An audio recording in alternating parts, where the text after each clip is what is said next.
Doubled? Shattered the previous record by 5. So double the number of trades than we had ever seen during a trade deadline. And that's where we're going to start because while not every trade was fantasy relevant and some were more fantasy relevant than others, there's plenty of meat on the bone. We're going to go in kind of sequential order here based off of when the trades took place. So let's get right to it.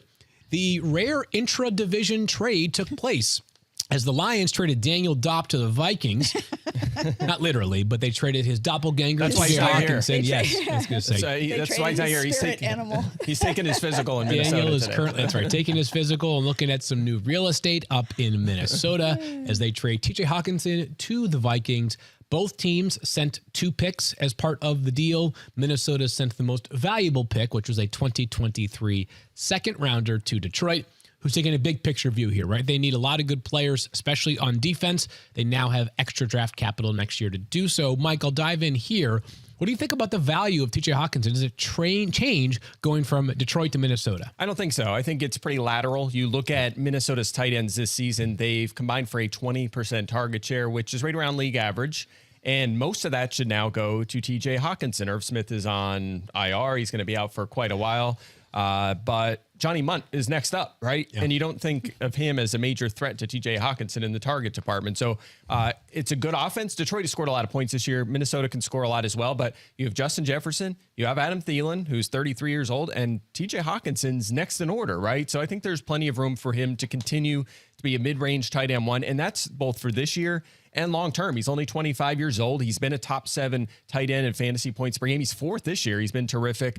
Lots to like here. I'm not worried about it. I don't think it's a step back at all in terms of fantasy value. Just to put a pin in the Irv Smith thing, Stephania. Yeah, so we know he had a high ankle sprain, and when Adam Schefter reported that he was expected out 8 to 10 weeks, that sounded long to me. High ankle sprains can have a variety of presentations, and there can be other structures involved. But when you hear that, you think, okay, we're at the midpoint of the season. They put him on IR. You're potentially talking about him not being available at all for the rest of the regular season.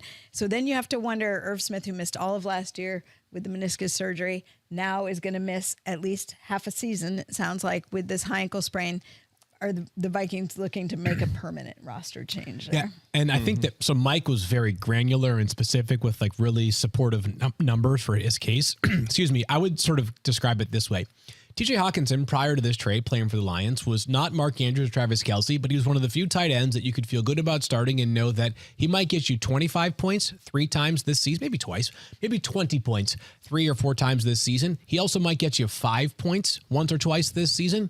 Now that he's been traded to the Minnesota Vikings, you can feel confident that at some point this season, he might get you 20 fantasy points. He might have an occasional dud of 4.5 points, but he'll probably net out somewhere around 12, 13 fantasy points per game because he's a really solid player playing with a solid quarterback and a solid passing offense. By the way, Irv Smith, I would say from a dynasty standpoint, you just kind of hold tight. I fully expect him to be in another roster next season. Yeah. I don't know that they come back with Hawkinson and Irv Smith. Right. Maybe if he goes to the right place, that kind of gets his career going. He's still very young, right? Yeah, there's still plenty of hope for him. And talented. He belongs somewhere. And but I just think the Vikings, this sort of cements that they're likely done with him. I agree. Maybe, at least I would argue, the move that I think has the potential for the most fantasy impact for the rest of this season, at least in terms of the changed value of the player involved, is Chase Claypool. Going from Pittsburgh to Chicago, obviously in Pittsburgh, they had 3 wide receivers who were playing a lot, Mike, with Chase Claypool and Deontay Johnson and George Pickens. This clears the runway even more for Pickens. More thoughts on that in just a moment. But let's isolate on Chase Claypool and what this means for his value going to Chicago as the nominal number 1 wide receiver for Justin Fields. Look, I don't think it's better. You think it's better? You think his value's up? Just based on what you were just saying. You think it's a boost? I think it's a boost for Chase Claypool. I don't know. Right? I don't know what. Okay, I don't know about the case why that's not the case. Well, first of all, let's look at the current state of the offense, which, they have 7 passing touchdowns. Yeah.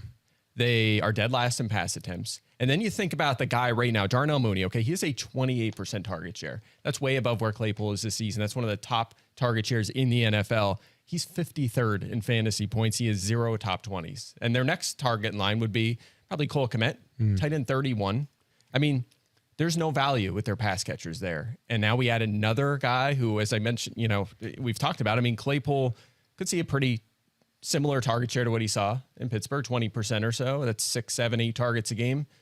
But in a normal offense, in this offense, it might be 4, 5, 6. But anyway, I don't know if they already can't support those guys with big target shares, especially Mooney. How are they going to support another guy? I think it's going to bring Mooney down a little bit. And you might say, well, they're going to throw more, but are they really going to throw more? I'm not sure they'll throw a lot more. Will. No, I think that Chase Claypool is clearly the most talented player on this amongst the Bears pass catchers now, right? Like Mooney is a rock solid player who I thought was awesome last season. I had high hopes for this season.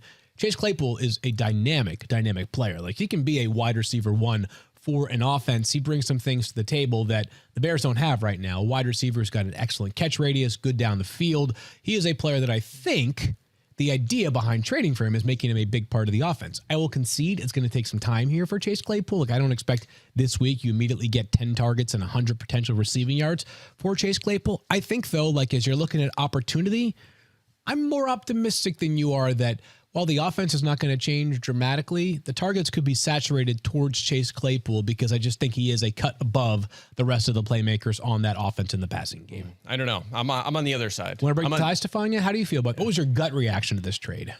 Meh.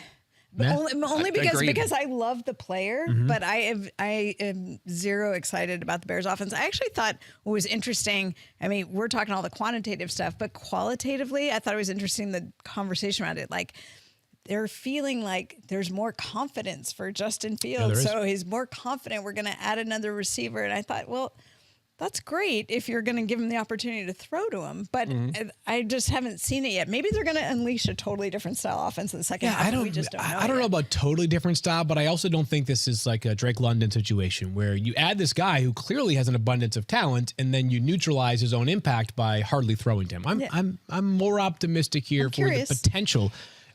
I will admit, like this might be more of a week 12, week 13, week 14 through 18 conversation than it is right out of the chutes. Hey, this week Chase Claypool has 9 catches for 76 yards and a touchdown. Like I don't expect that this week. I think it might be like a week 1, week 2 of next year conversation. Like that's possible. That's possible. We have a ways to go. I can't wait. I'm excited though. Like Fields, by the way, he's been great in fantasy, right? 4 straight top 12s, but it's been pretty much all his legs, right? He's not throwing touchdowns. No, right now he is. Hurt Claypool. I'll have more on this tomorrow. What about the unspoken part though about Chase Claypool? Because there were some issues with him in Pittsburgh, just in terms of sort of fitting in. We talked about Mike Tomlin not necessarily fully trusting Chase Claypool. What's going to happen if he's not getting the ball in a few weeks? Like, could some of that rear its head? That it was time for a change in Pittsburgh, it seemed like. I think that was part of the reason why they drafted George Pickens this past year. And I think this is a really, really good landing spot for Chase Claypool for the benefit of his future right now between a locker room and a team that's buying into what they're doing right now. I mean, I think it showed on multiple occasions in Chicago. The clear opportunity to be an alpha, play near where you played your college ball, obviously Notre Dame, just a hop, skip, and a jump away from Chicago. Cole Kmet, one of his close friends during their days at Notre Dame. Now your new teammate. There's, I think, some reasons to be optimistic here for Chase Claypool. Those are important notes. I do think this is a good landing spot, all things considered here, for Chase Claypool. Another trade, of course, a big one, which sent Bradley Chubb to the Miami Dolphins. And you're like, wait, hold on. Chase Edmonds also going to the Broncos. We'll talk about that in a second. But I thought the more important part from an offensive standpoint for the Dolphins was acquiring old friend Jeff Wilson, Stephania, who had become reunited expendable. With Mike McDaniel. And with Christian McCaffrey. Have you heard of him? Yeah. NFC Offensive Player of the Week. He obviously now being the man in the San Francisco backfield. He can throw, pass, and run for a touchdown. He sure can. Why not? But here, this is such an interesting, I love connecting all these dots, right? So if you look at San Francisco, you think about Raheem Mostert injures his knee in 2021. He has the cartilage injury. People wonder if he's ever going to be able to play again. Raheem Mostert injures his knee. And who steps in for him? Elijah Mitchell. Why does Elijah Mitchell step in and get his opportunity to shine? Because Jeff Wilson is on the PUP list with a foot injury. But then Elijah Mitchell gets hurt late in 2021. So who steps in to fill in for him for 4 straight starts? Jeff Wilson Jr. And then he shines. And guess what? Elijah Mitchell gets hurt with an MCL sprain this year, and it's Jeff Wilson Jr.'s job, and he makes the most of it. So that's what the 49ers have showed, that they have this depth in terms of the style of the running backs that they use. And who was a big part of that? Mike McDaniel. So he brought Raheem Mostert there. He resurrects his career off the knee injury, but he's got the perfect player who's familiar with the offense that he wants to run to plug in. And while it's not going to be starting material for Jeff Wilson Jr., I do think that John Lynch's comment that they wanted to give him a place where he could go and be a part of an offense, knowing that Elijah Mitchell's coming back and he was going to basically see his job go away. Right. I think this is a good opportunity for him, and he provides much needed insurance for Raheem Mostert. He does. And I think, Mike, that there's like a slight downward tick in the value for Raheem Mostert because of the fact that Wilson's not going to sit there and just watch from the sidelines. I also think that Miami realized pretty quickly that Chase Edmonds was a failed free agent signing, which is fine. Every team has him. It's okay.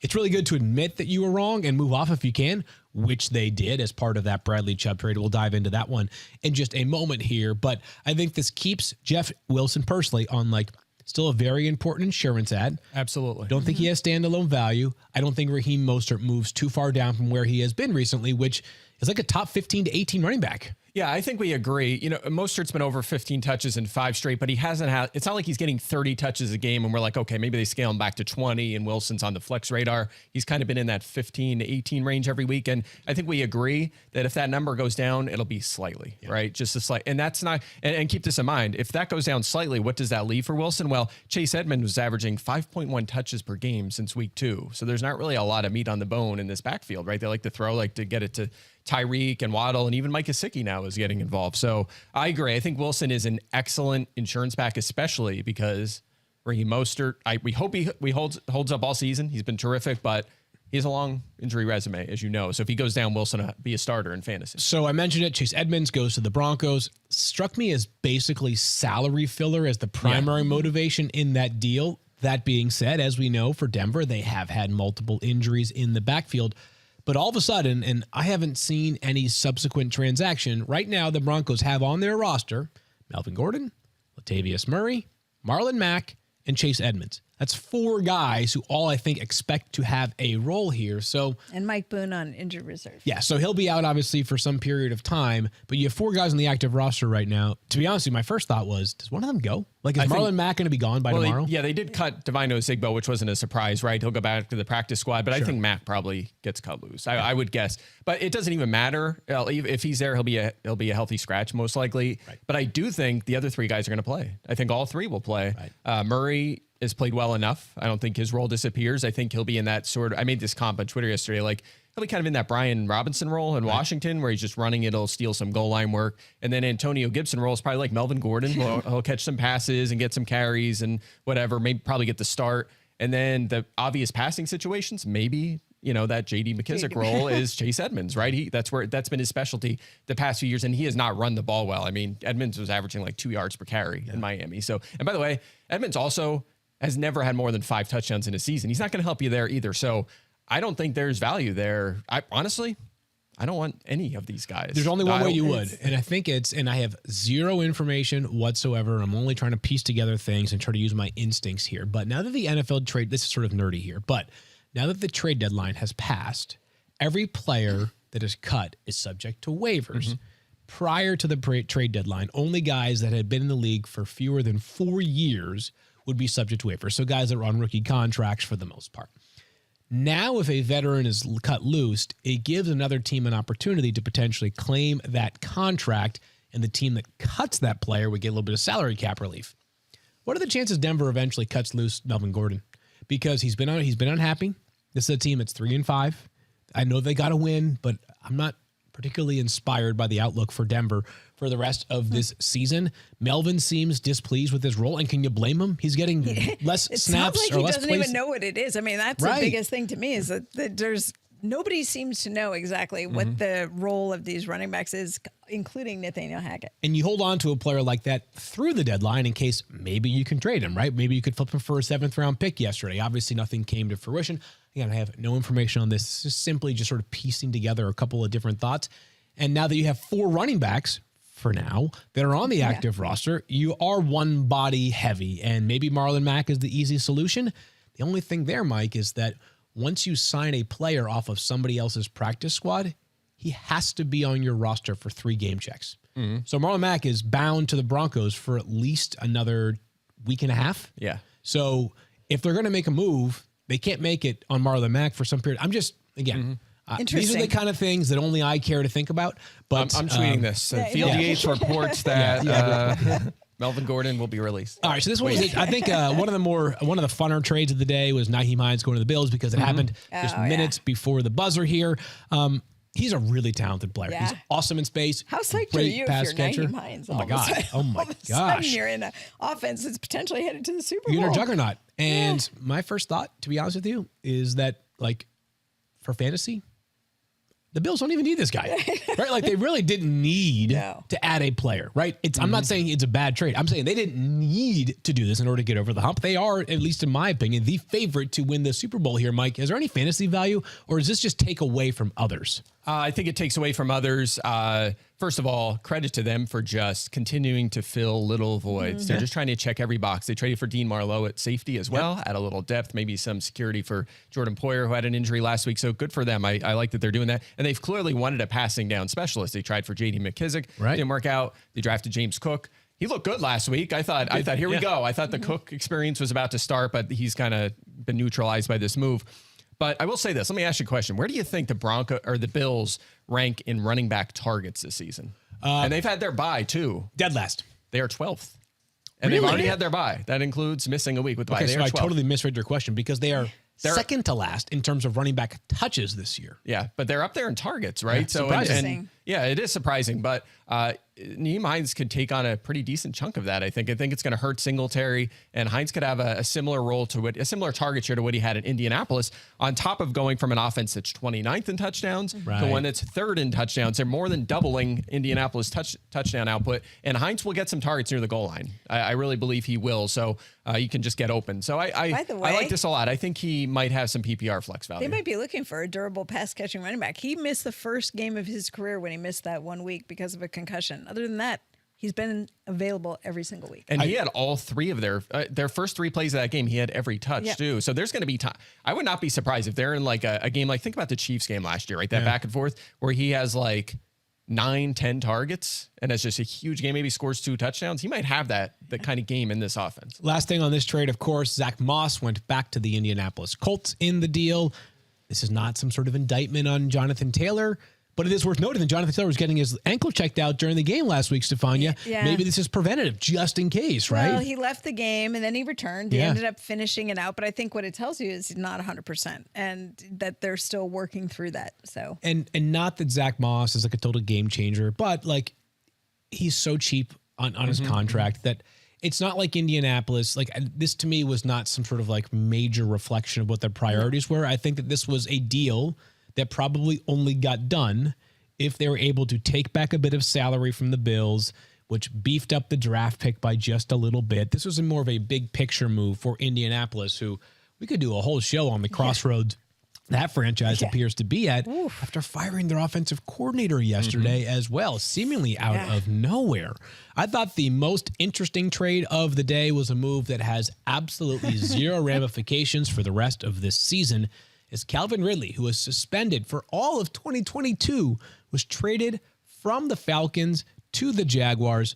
Obviously, this is only a dynasty conversation because the earliest he can play is next season. Mike, you are our dynasty guru here at ESPN. You do our rankings. You are constantly updating them. What are your first thoughts on Calvin Ridley going to Jacksonville for 2 picks, one of which currently is a 5. It could be a 2, depending on what happens with Ridley in his future in Jacksonville. Well, I like it because we kind of knew, or there were swirlings that he was going to get traded at some point. So at least we know where he's going, right? Yeah. And I think a lot of it's going to kind of depend on how Trevor Lawrence progresses over the next 2 months based on, how are we going to feel about this offense next season? Are they going to be high scoring, low scoring, middle of the pack? That's kind of going to drive things. But look, the last time we saw Ridley for a full season, he was 5th in fantasy points. Right. So he has a chance to be Jacksonville's #1 receiver, certainly in the perimeter last year. Christian Kirk will be his primary competition. So there's a window here for him to be a full-time player, have a big target share, and jump back into that wide receiver 2. Maybe one conversation, but again, before I really get a good feel for next year where he's going to be, it's going to depend on Lawrence's progress. And none of that, him being back on the field, being available, it'll be almost 2 years from when he last played a game. Yeah, a guy who, by the way, is compromised by injury last season when he was on the field for the Falcons. So just a fascinating dynamic. Like, again, we're having a fantasy conversation here, and I'll share a few more thoughts in just a second on that. But just like, what a fascinating, like, I'd love to know the origins of how this came to be. Why now? People are saying, why would you trade for him now? You literally can't do anything with him. This struck me as the Jaguars wanting to beat others to the marketplace. The minute the season's over, everybody's like, let's trade for Calvin Ridley, right? Now you got ahead of the curve. So I thought it was smart, proactive thinking on the Jaguars' behalf. By the way, speaking of dynasty, if you're 2-6 in your dynasty league, not a bad outline to follow here. You know, so go. That's 100% correct, Yeah. Mike. And I Mike. also think that I actually think that this move does matter though for Mike's both still trying to dynasty get and Justin Herbert for me. and keeper leagues here. Yeah, it won't happen. But to me, this is valuable for dynasty leagues or keeper leagues because I followed a trick that our good friend, the great Keith Lipscomb, pulled in we play in a league together where it's a salary cap league where you keep 16 of like 35 players, and then obviously the rest of them go back into the pool.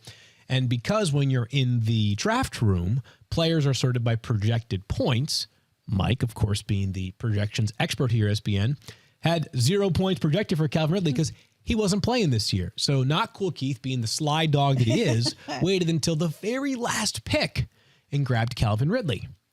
My salary cap keeper league that I did a couple nights later, I did the exact same thing.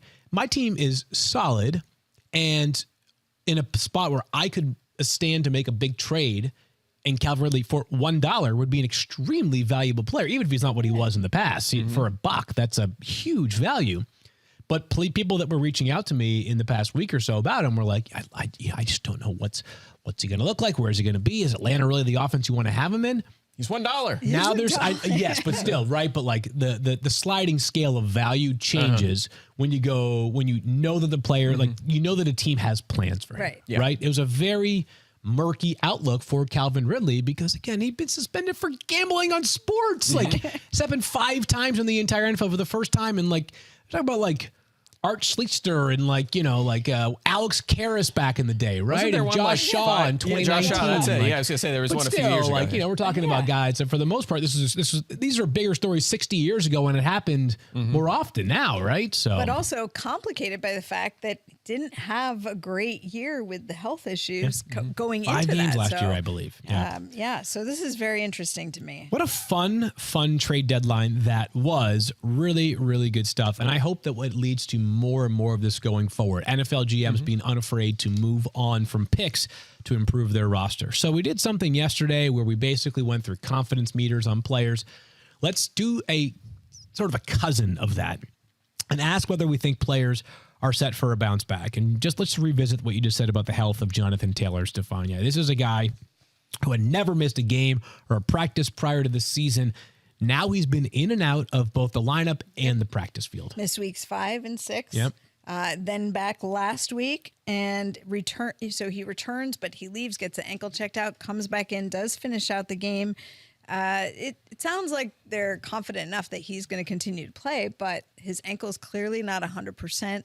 And this is just the reality of dealing with some of these injuries. So as far as a bounce back, I think there's 2 things, right? We don't really know what the offense is going to be. I mean, there's some question marks now. Like you said, they fired their offensive coordinator yesterday. The offense has been struggling to get going. Jonathan Taylor puts up over 100 yards in week 1 and then nothing even close to it, really, relatively since, plus the injury time. So I don't think the bounce back is happening this week. Mike, what do you think? Because everything Stephania said is accurate. The offensive line's not the same anymore, like in terms of just how they're playing. And if I were a defensive coordinator, and far be it for me to tell Bill Belichick how to coach defense. They play the Patriots on Sunday. My thought process would be, I want to stack the box, and if Sam Ehlinger is going to beat us, if he throws for 275 yards and 2 touchdowns, I'll live with that. But I ain't going to live with Jonathan Taylor running for 215 yards on Sunday. And they've already been really good against running backs. Second fewest fantasy points allowed, only 2 touchdowns allowed to running backs this season. So they're already really good in that department. I will say this. Now, this is inflated a little bit by week 1 when he had that huge game, but Taylor is averaging 20.5 touches and 88.8 yards per game. That's pretty good, right? But here could be the difference maker for him. No Naheem Hines means who is on the field when they're throwing the football?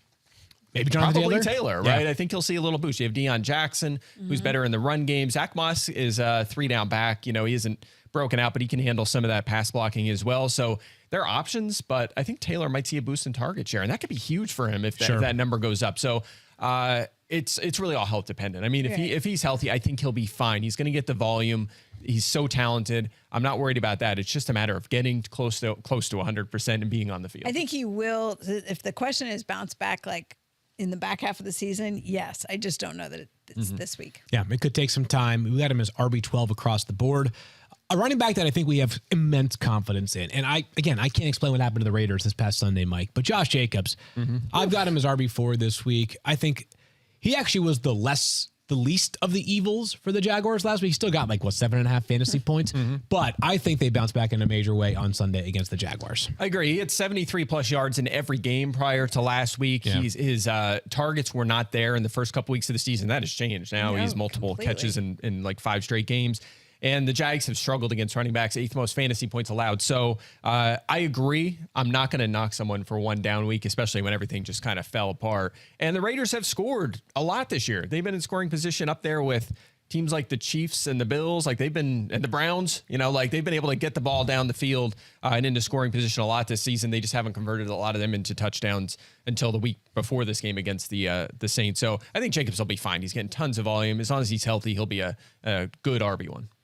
I feel really good about him. I don't know. It's a gut check week for the Las Vegas Raiders this week. I mean, goodness gracious. They need to get things going. They're 2-5. They seem like an absolute mess right now, but they have a lot of talent in that same game, though, Mike. You still feel good about Devontae Adams. There's no way Devontae has another week with just one catch. I agree with that. I will say this. We'll talk about this perhaps more tomorrow, so I won't dive too into it, but Tyson Campbell neutralized Cortland Sutton last week. He did the same thing to Mike Williams earlier this season. Uh-oh. He's probably going to shadow him, and he has been really good. They seem to have found a gem in the second round last year, so I'm a little worried about that. We've seen number ones get shut down by shadow coverage often this season, so something to keep in mind, but that's not enough to bench Devontae Adams. He's in your lineup. I'm with you there. Let's look forward to Monday Night Football, Mike, and let's discuss Chris Olave, who, of course, has been a bright spot for the New Orleans Saints.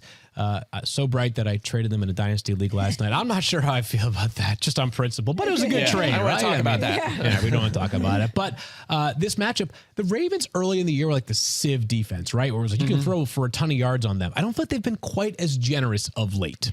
No, they had that really bad game against Miami, just insane game by Tua. One quarter, right? Yeah, one quarter, right? Yeah. But otherwise, they've been better as of late. So we'll see. I mean, but at the same time, Olave's been great as well. He has 4+ catches in 6 straight games, has 50+ yards in all of those games. So he's been really good. I'm not projecting a Thomas or Landry return anytime soon. We'll see. Once I used to keep leaving them in the projections to start the week. Now I did that for a couple weeks in a row. Now I'm just we'll put them in a week 13 return, and then if we get positive reports, I'll move them back up. But anyway, is that where you're at? Week 13? Is that literally where you have them projected? I mean, roughly. I don't know. It's 3-4 weeks out. Yeah. So when I reset the next week, what do you think, Stephania? So. Do you have any sense whatsoever on these, or just totally out in the dark? No, I just would call everyone's attention to the last time Michael Thomas had an ankle injury and sort of the sequela of what happened after that. And what does sequela mean? Does that mean the things that came after? Got it. Sequence. I got it. Sequela. That makes sense. I gotta learn that one. It's a fun word. Yes, sequela. That's very Princeton of you right there. But I'm with you, Stephania. I don't care. Even if you had the best, even if you told me, hey, Michael Thomas, based off of what he is dealing with, is expected to return on Monday night, I'd say, yeah, I'll see it when I believe it. Or I believe it when I see it, believe right? it when you see it. And the thing is, what happened last time was he had an injury. There was frustration. He tried to play through. There was a question about whether he really wanted to play through. The team wanted to play through. Then he ends up getting it fixed in the offseason, but not until quite a bit later. That accounts for all the time off. Well, now we have another foot injury. Something where it sounded like he would be back, then he wasn't coming back. And so we don't know all of what's going on behind the scenes. We don't know whether this is entirely just the physical nature of the injury or whether it's more complicated than that. And he's proven that he still has talent because he looked great in the start of the season. But right now, I think it's about getting him back on the field. So I still have hopes that he's going to make it back out there, but I don't get the feeling that it's imminent. And I think we're going to have to see him in practice and see him doing those things before we even start to think about him returning. So I agree with your projection. Just kind of push it out a few weeks. Wait till you see the practice report. It is just, I have zero clue what to make of the entire situation. And meanwhile, I'd say the Saints are headed for a fascinating offseason, but they might make the playoffs. They play in the NFC South. Their division is so bad. I mean, So what bad. an interesting few weeks ahead. I am just perplexed in so many ways by the NFC South. Who's like actually eliminated so far? I feel like anyone can get in. Houston, maybe they have one win, but in that division, Detroit and Houston are the only two teams with one win. Yeah. So they're the furthest removed from the playoffs right now, but still, But are we like a wide open mathematically season. none? Obviously, none of them have been mathematically eliminated. The only thing I'm confident in is that the Bills, Eagles, and Chiefs are really good. Yeah. That's what I know. And there are other teams. I think Minnesota's Niners chance to getting be better. good. Niners, Miami, those are teams. Baltimore, these are all teams that could be good. The three teams that I just mentioned, though, are objectively really good. Titans could be good too. There are a handful of teams. Those three, though, feel like a cut above compared to the rest of the NFL. The one thing I'll say about Chris Olave, we wondered how he was going to look with Andy Dalton. We've seen that he looks quite good with Andy Dalton, who is the quarterback for the moment. And Chris Olave is a lineup block.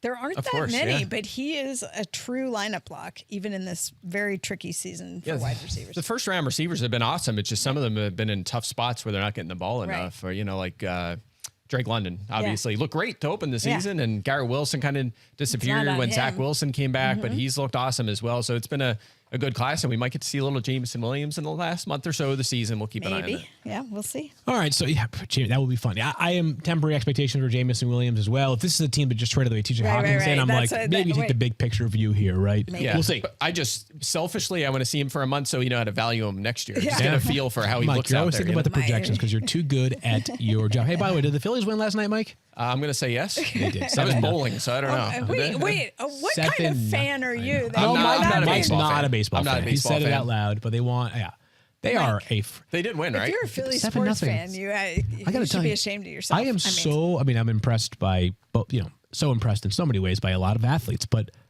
I can't remember the last time every star hitter in a lineup was as hot as the Phillies are right now. It was insane last night. Since you're from Philly, but you did not watch the game, let the people who aren't from Philly fill you in. Yeah. And talk about the other one I'm happy for is Bryce Harper, who, he is dialed in right now. he is locked in. And here was a guy who, there was a lot of, what's the word, people.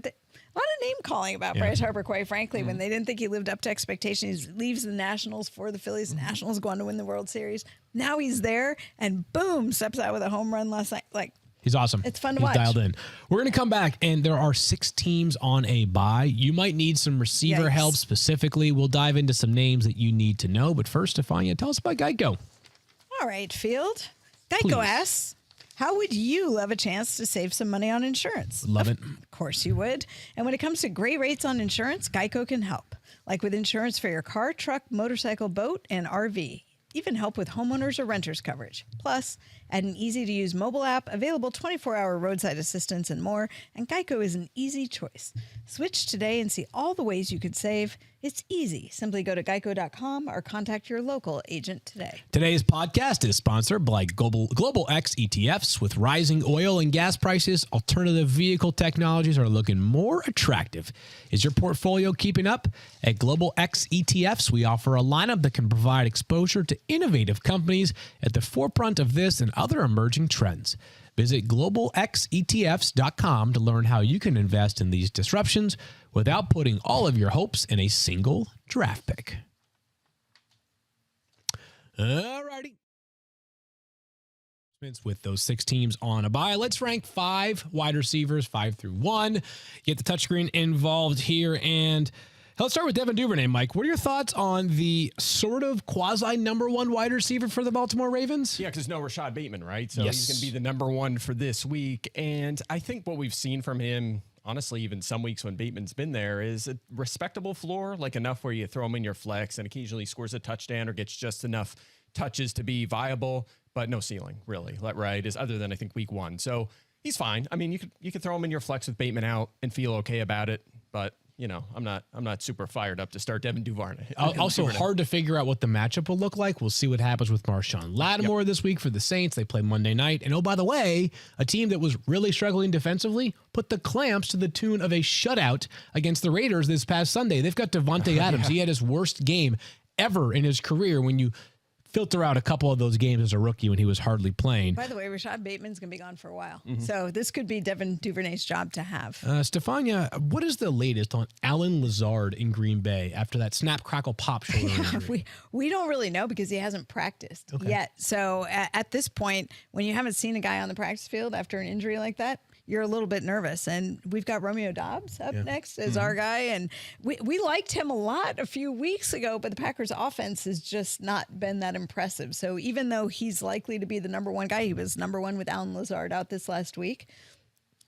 How excited are you about what he can produce for you? Not particularly excited. Mike just mentioned how Devin Duvernay doesn't have much of a ceiling. Would you argue the same thing here for Romeo Doubs? I think so, especially if Lazard is back, right? And they're trying to work in some other receivers. And we know Aaron Rodgers had a little frustration. And Dobbs has already been a little boom bust, right? He has 3 top 25s, but he's been 50th or worse every other week. But they're playing Daniels Lions. Yeah. And they just gave up 30, more than 30 fantasy points. And not just Tyreek Hill, but Jalen Waddle as well. They are struggling. It's a good matchup. So I think Dobbs is on the flex radar this week. Let's move forward from there. And Stephania, all sorts of Chargers wide receivers injuries right now. Obviously, Mike Williams going to miss Sunday because he's out for at least 4 weeks. Yeah, they said at least 4 weeks with that high ankle sprain. Keenan Allen didn't practice on Monday. Now, I know that was just an informal practice, no practice injury report due, but still keeping an eye on that one.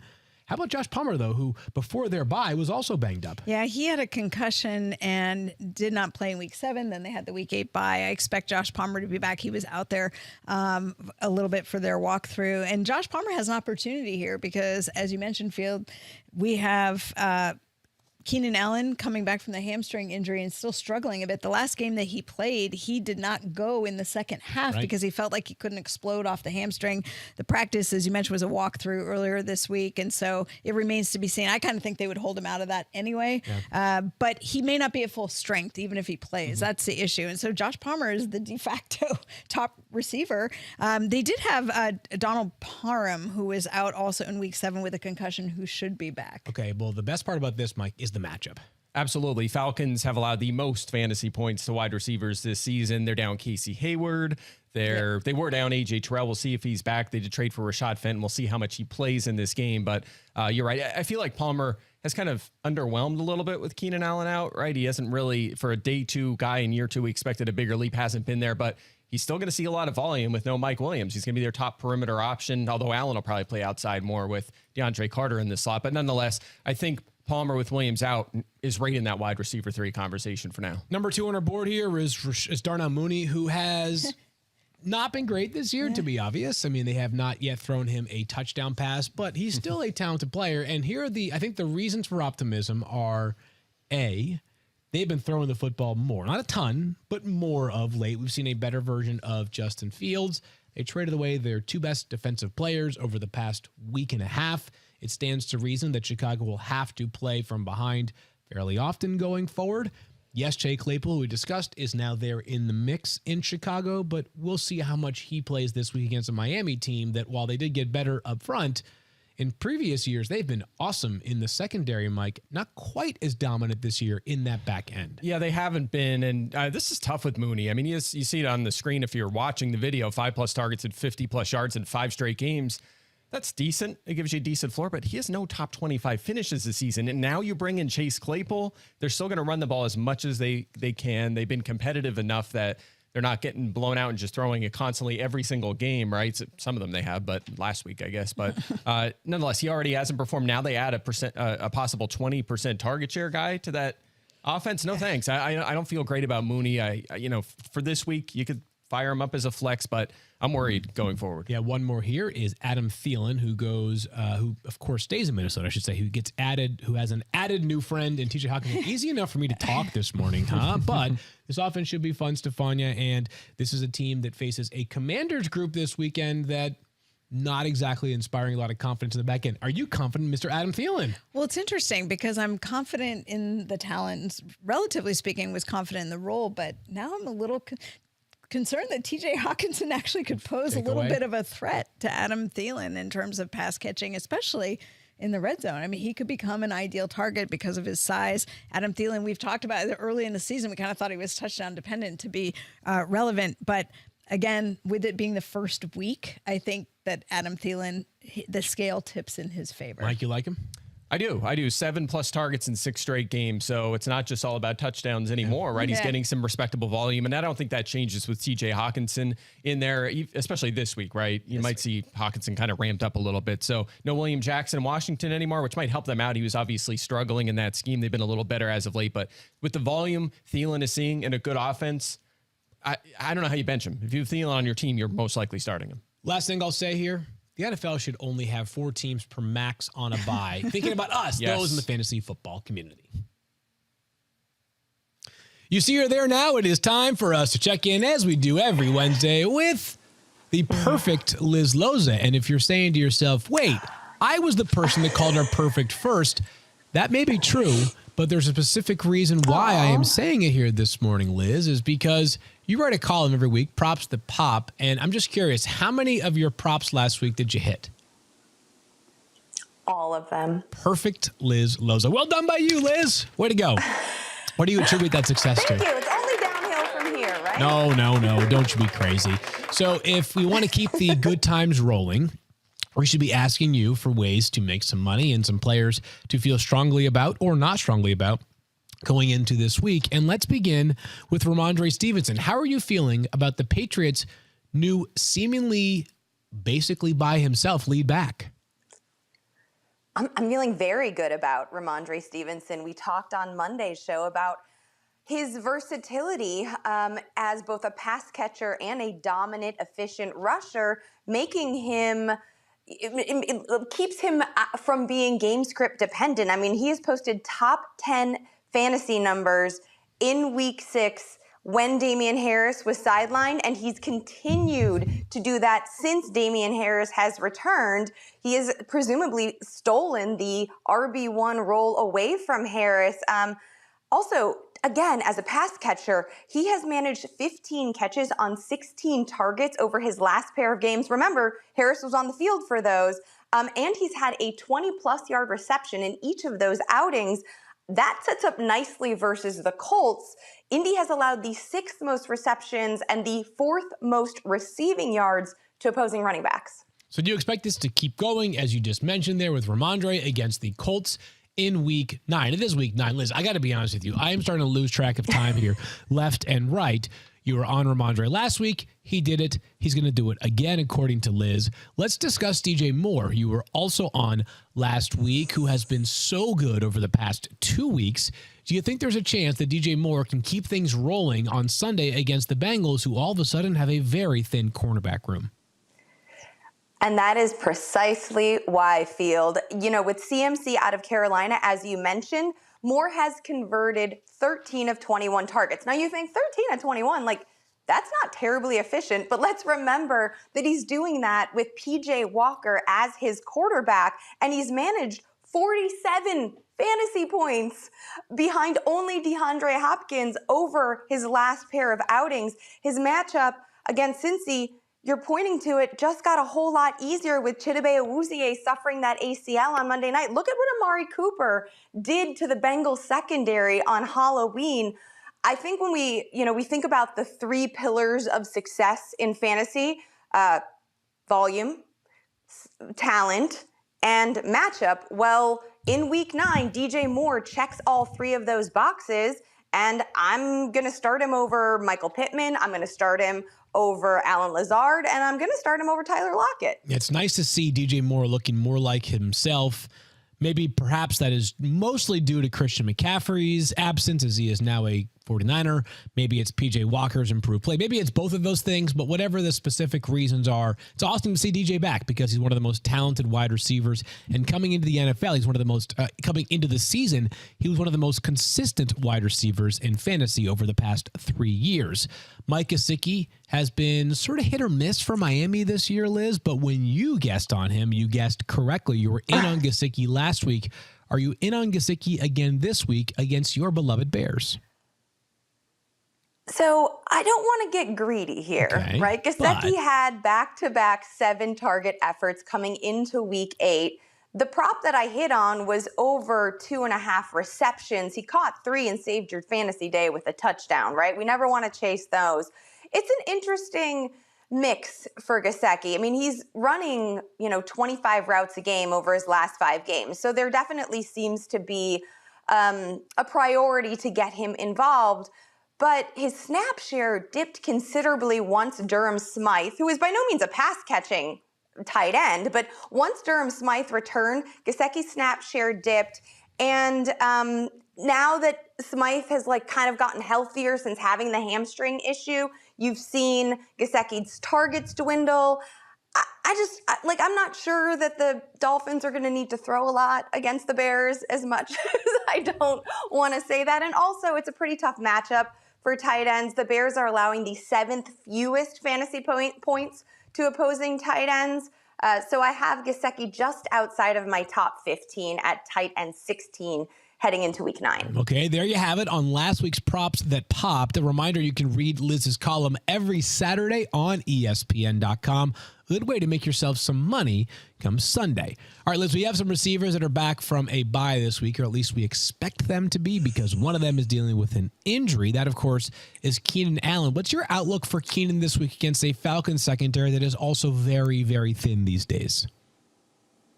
I am very optimistic. I listened to Mike and Stephania and you discuss this, and there's definitely an opportunity to remain prudent when starting Keenan Allen. But on top of the matchup that you mentioned, I mean, the Falcons have allowed the most fantasy points, as Mike mentioned, but also the most receptions and the most yards to opposing wide receivers. The over-under on this game is the 3rd highest of the entire week. So Vegas is expecting a lot of points. I have to imagine with Mike Williams out, they're assuming that Keenan Allen will produce quite a bit of those. I think he's going to run 30 routes. He ran 15-ish before heading into the bye.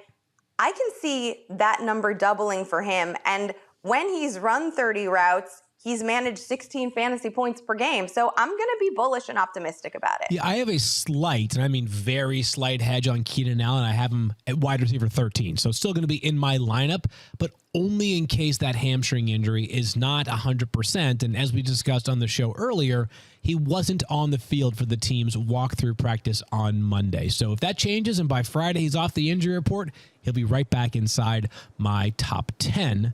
Last one here, Liz, in terms of receivers coming off their bye. Juju Smith-Schuster, who has kind of heated up for the Chiefs over the past 2 weeks, but are you confident he can keep that rolling? Again, Juju has been one that, yes, the past 2 weeks, he's been absolutely fire, right? Heading into the bye, at least. The 2 weeks heading into the bye, he was wonderful, managing top 10 numbers in both of those outings. He's also been sneaky good after the catch again. He is the wide receiver 8 in terms of yards after the catch, recording 258 so far on the season. That's just a little fun fact. And obviously the matchup is good, right? The Titans have allowed the 6th most fantasy points to opposing wide receivers and 9 touchdowns to the position. I'm just worried about the volume here. The Chiefs are 12.5-point favorites, but Juju has drawn 8 looks in 5 of 7 games this season. So that is at least consistency from a volume perspective, and it's going to be enough to keep him just inside my top 25. Okay, there you have it. Juju still inside Liz's top 25. Before we get to some social questions, Liz, as our resident Bears fan, I wanted to gauge your thoughts on the Chase Claypool edition for your Chicago Bears. It is so funny. Keith Lipscomb asked me about it immediately, and I was mostly excited for all of the George Pickens shares that I have, frankly. Yes, yeah, totally. But that's what happens when you work in fantasy long enough that you start thinking about your dynasty leagues more than your home actual real life team. But yes, I think what it signals to me is that there's finally an investment in Justin Fields, building pieces around him. Clearly, this is a giant rebuild. And, there's a lot of defensive pieces, pretty marquee defensive pieces being traded away. I do trust Matt Eberflus as a defensive mind. And I do think Justin Fields, as you mentioned earlier, Field is going to have to throw a bunch more to make up for that defensive deficit. I like Claypool as a slot option. I think it helps Darnell Mooney. I don't know for fantasy. There's going to be, we're in the buys. There's a bunch of teams on bye this week. I'm not sure Claypool's going to get a lot of run in week 9. But I think overall, it's a nice move. And Justin Fields' arrow is clearly pointing up, and he's getting the investment that he needs to keep ascending. So from that point, I feel good about it. Yeah, I mentioned to Mike earlier, I don't think they're going to totally change the way they play offense. I do think that part of how they're playing offense right now is a byproduct of the pieces that they had in place. Now with Chase Claypool, things can open up a little bit. So I'm more optimistic than Mike. We're both not totally certain he'll be a lineup lock, especially not out of the gates, but a guy that I think brings something to the table for Chicago they did not previously have. Very excited about the potential pairing of Claypool and Justin Fields for a long time in the Windy City. Thought it was a smart move by the Bears acquiring Mapletron. Love that nickname as well. All right, Liz, we got some social questions. We're going to get Kyle involved here to ask away. What are the people wondering about here this morning, Kyle? First one comes from Jam from Mr. Mike Clay. Who is he flexing out of these 3? Zay Jones, Brandon Cooks, Khalil Herbert. All right, so Mike and Stephania have both hit the road, Jack. So we're gonna play Mike Clay here for the rest of the show, Liz. It is now Brandon Cooks, Khalil Herbert, and who was the last one, Kyle? Brandon Cooks, Zay Jones, Khalil Herbert. All right, so Liz, Brandon Cooks, Zay Jones, Khalil Herbert. Assuming PPR scoring, what's your gut call here on these 3 options? Well, I think Zay Jones and Brandon Cooks are like in that just outside of that wide receiver 30 range. I'm not particularly excited about either of them. And Khalil Herbert, again, is trending upwards. I do, even though it's PPR, prefer a running back, generally speaking, in that flex position because of the goal line exposure. So I think I would probably flex Herbert, frankly. All right, not a bad call there. I'm going to go with Zay Jones, believe it or not. I'm so concerned about how things go on Thursday night for the Houston Texans. The Eagles coming to town, an absolute freight train. Texans trending in the wrong direction. Brandon Cooks seemingly expressing frustrations yesterday on Twitter. He was not traded at the deadline, of course. I think this one is a Zay Jones week, given how bad the Raiders have been against the pass all season. What's next, Kyle? The mailman wants to know George Kittle or TJ Hawkinson the rest of the way. I did not realize that Karl Malone listened to this podcast, but that's cool to hear. You know what, Liz? I think these players are pretty similar here. I'm going to go with George Kittle, though, just because I think there's a tiny bit more major boom potential, right? We have seen the apex of George Kittle has been greater than the apex of TJ Hawkinson. It's really close. I don't know how many people are choosing between these 2 players, but I'm going to give the slight edge to Kittle because he's so good after the catch. What do you think? I think it is very close. Prior to CMC's addition in San Francisco, Kittle was averaging about 6.5 targets per week. And I can see Hawkinson in Minnesota definitely managing 6 targets per week. But I think a lot of this depends on Debo's health, frankly, right? I don't think there's going to be enough volume to support CMC, who we know is going to be involved, George Kittle, Debo, and Brandon Ayuk. Yeah. Who's going to be, the one left out on the cold? I do think in terms of a consistency output, probably Hawkinson will be the safer bet because I can imagine him easily being the number 3, maybe even pushing Thielen to the number 2 from a pass catching perspective in Minnesota. You know what though? That's a classic fantasy football question right there, Liz, where there's 10 weeks left. I think it's possible over the next 10 weeks, these 2 players are within 15 total fantasy points of each other, which is just 1.5 per week. And maybe Kittle outscores Hawkinson on 6 of 10 occasions or vice versa, right? They're basically the same valuation in my book. Kyle, let's get a couple more in here. We've got 2 more, both rest of season questions. This one comes from PJ Monroe. CeeDee Lamb or Chris Olave the rest of the way? Yeah, that one to me is a little bit clearer. I'm going to go with CeeDee Lamb, who I think obviously has better quarterback play. I think that Chris Olave is going to be so good. But CeeDee Lamb, I think, just a superior talent by a little bit, but not by a ton, but a little bit. And just, I think, greater upside there, especially if Michael Thomas and Jarvis Landry return. What do you think, Liz? I mean, savage valuation of Dak Prescott if you think Andy Dalton is the better QB to support the wide receiver one, Did I say that? What I was trying to say, if I screwed it up, I said CeeDee Lamb I think has in the question, it's implied in the question. Oh, okay, gotcha. I was going to say, no, I thought I was clear. Dak is far superior to Andy Dalton, obviously. Yeah. He was his backup back in the day, right? Andy Dalton was. So do you agree with me that it is CeeDee Lamb, or would you prefer Chris Olave? No, I agree with you completely. It's CeeDee Lamb. I'd rather have the wide receiver attached to Dak than the wide receiver attached to Andy Dalton. And you're right. Okay, Andy Dalton was the Cowboys backup in the COVID year of 2020. All right, Kyle, we got one more here. What do you have for us? Last one here from Austin. JT, Kenneth Walker. The rest of the way, would you make that trade? Ooh, boy, that's a really good one. This was asked to me last night. Wow. Jonathan Taylor or Kenneth Walker the rest of the season, Liz, here. I'll let you go first, and then I need to ruminate on this one here for a second. Well, given the quarterback change, even though it didn't look drastically different last week, we do know that Ellinger has much better wheels, right? He was a mobile prospect coming out of Texas, which leads me to believe, there's going to be more designed runs and more rushing opportunities, even if game script isn't going JT's way. Also, with Nyheim Hines out of the picture, now in Buffalo, we have seen Jonathan Taylor catch balls as a pro, even if he didn't do it too much in college. So I think that there is more of an opportunity here for Jonathan Taylor than what he saw over the first half of the season. And we know the talent is there. So I still think I'm going to lean towards Jonathan Taylor, though Kenneth Walker is on a tear, and I am not betting against him right now. Yeah, he really is. And he is running like baby Jonathan Taylor these days. I'm going to lean towards Jonathan Taylor, but it's an amazing question I would have never thought would be posed to me during the 2022 season if you had asked me this 3 or so months ago. And the reason why I lean towards JT is what you were getting at, is that Kenneth Walker is dominating on the ground. The guy is a walking touchdown, it feels like. But his passing game utilization, I think, is minimal, and I don't think has the upside of what Jonathan Taylor could be. You mentioned the Nyheim Hines trade. Mike talked about how that could open up some work for Jonathan Taylor in the passing game, and Jonathan Taylor is not like Derrick Henry. Derrick Henry is an okay pass catcher.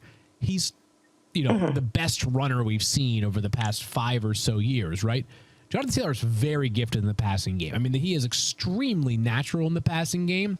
They just utilize him so much as a runner and have Nyheim Hines as a pass catcher. That's why his numbers have been dramatically different than you might expect based off of his ability. I think there's a chance that they unlock that element to his game. So I'm sticking with Jonathan Taylor, and I can't believe that I have to say I'm sticking with Jonathan Taylor halfway into the 2022 season, a year in which he was the consensus #1 overall pick, Liz. What a time to be alive. What a time to be alive, indeed. Liz, thank you as always. So we have props coming on Saturday. What else should we be looking for from the Liz Loza Content Corner? We also have the fantasy football improv collaborative piece between me and Daniel Dopp, and that publishes every Friday. Obviously, the Monday pod, the Wednesday pod, and I'm always excited to join FF Now on Sunday mornings with the rest of the crew. Liz, you are the best. We'll talk to you on Sunday morning and read you in between. Go find her on Twitter, Liz Loza _FF. For Daniel and Mike, actually, Daniel wasn't here today. For Mike and Stephania and Liz, I am Field. We are back on Thursday, a preview of the Thursday night football game, Texans and Eagles, plus the latest on injury reports and news and whatever the fantasy football world brings to us. We'll talk to you then.